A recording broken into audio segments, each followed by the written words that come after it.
Hi, this is Dr. John Grazel, and this video is one of our synopses on major lessons learned and concerns and considerations of key issues in international development, particularly in this video on private sector and entrepreneurship. We're going to look at private sector entrepreneurship. We're going to look at the difference between profit versus nonprofit goals and corporate responsibility.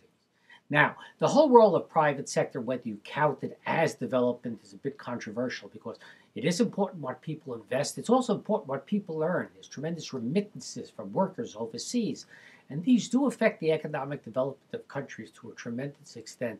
But counting them into international development has been a bit of a controversy. We're going to skip over that.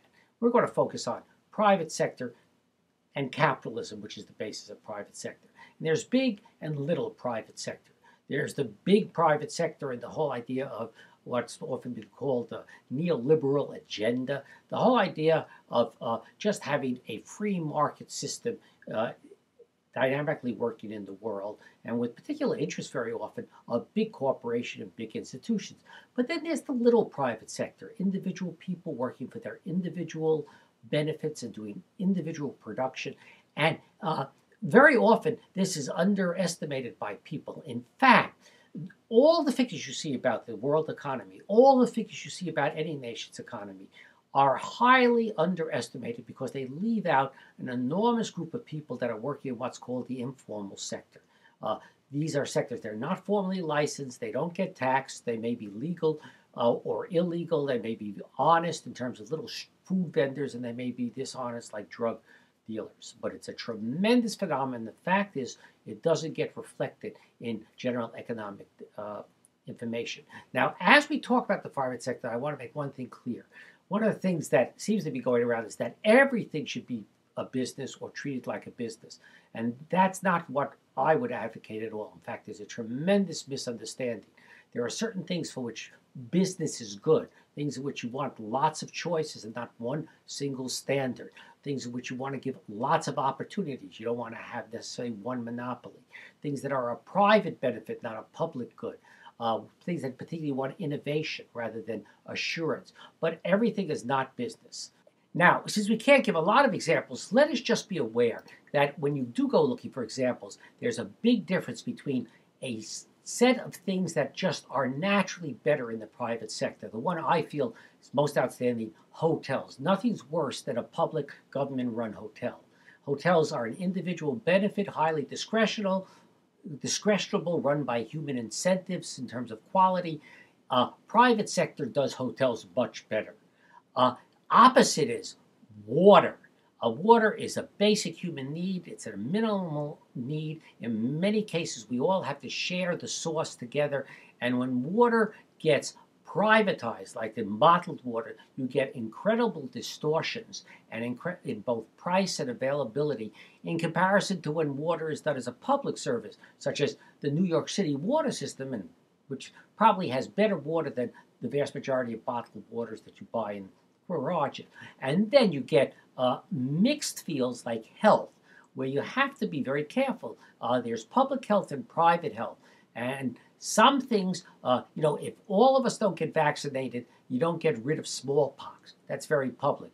You want to get plastic surgery to remove your liposuction, that's a private benefit. So in some of these are hybrid, some are clearly better as public services, and some are much better as private. What private sector is good about is getting people to deliver in their own best fashion in response to particular needs. And that's closely tied to the phenomena of entrepreneurship. Now, they're not the same thing. You can have entrepreneurs in public sector and non-private sector as well as in private business. Entrepreneurship is a thing of the spirit. It's a desire, a courage, a curiosity, an experimentation. And if you want entrepreneurship, that's particularly what you cultivate. You cultivate that spirit, that curiosity. You also facilitate it, a whole different mechanisms, from giving skills to giving opportunities to mentoring to giving credit. And very important for entrepreneurship, you set up a situation where failure can occur and yet people can recover. Very, very important. Maybe the key issue for entrepreneurship. But for the private sector, what you need is you need markets that are friendly and friendly markets. You need an enabling environment in which there actually are markets where people can meet. People have access to the markets. They're predictable. Transactions are basically fair. They're ruled by official or unofficial laws and regulations, much like a referee in a game. You have the appropriate products for what people want, and you have the supporting institutions, whether they're courts, whether they're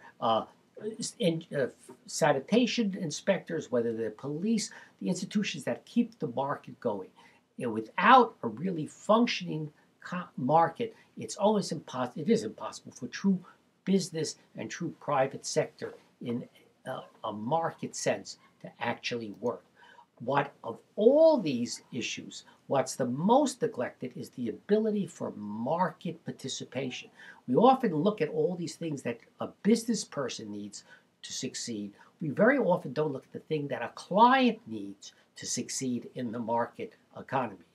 Money, if you don't have money, but it's not just money, information, access, time to engage, proximity to you. So we get, even in our own society, an amazing phenomenon. In poor neighborhoods, there'll be nowhere to buy truly fresh food. So the ability to participate in the market is just as important from a development and equity point of view as the ability for a business person to actually enter the market. Now, the other issue is, even though we've been talking about business and the fact that it's basically profit-oriented, but it has these tremendous strengths under the right conditions to be responsive, to expand its services, to sustain its services. There also is an interesting other side in development, and that's the area of corporate responsibility. And that's where corporations, for their own sake, such as mining companies that help communities where they're mining, or basically to help others, to take their business skills and contribute it in another area, such as youth development. I worked with the British Tobacco Company in the Congo assisting HIV/AIDS. This type of corporate responsibility is a new aspect of international development, best pursued very often by corporations in the private sector in partnership with the public sector, because they actually complement each other, not only in resources, but in terms of skills.